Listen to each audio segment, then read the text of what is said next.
How does notarization work for Mac applications?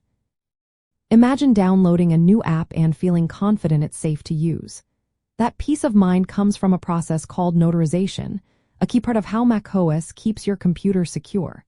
When developers create Mac applications, they need to go through a special security step before sharing their software with users. This step is called notarization, and it helps ensure the app is free from malware and has a verified identity.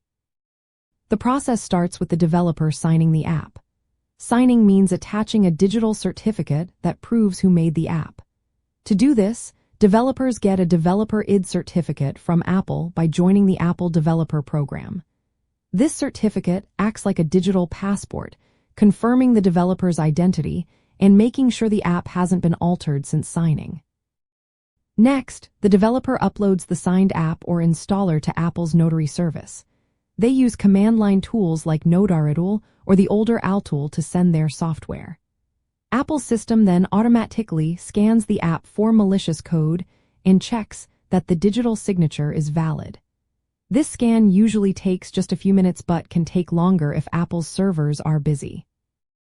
Once the scan is complete, Apple sends back a response.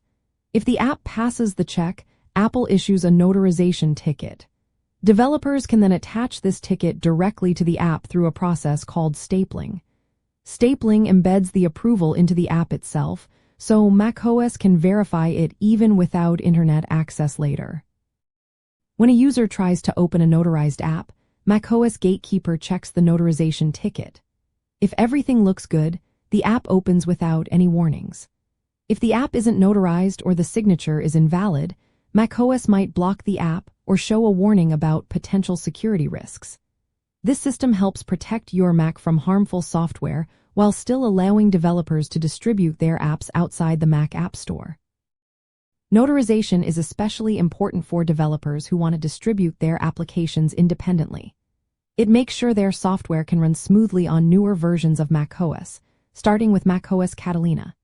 It also helps users trust third-party apps more easily, reducing security warnings and making installation simpler. Overall, notarization is a vital part of the macOS ecosystem, balancing security with the freedom to install apps from outside the App Store.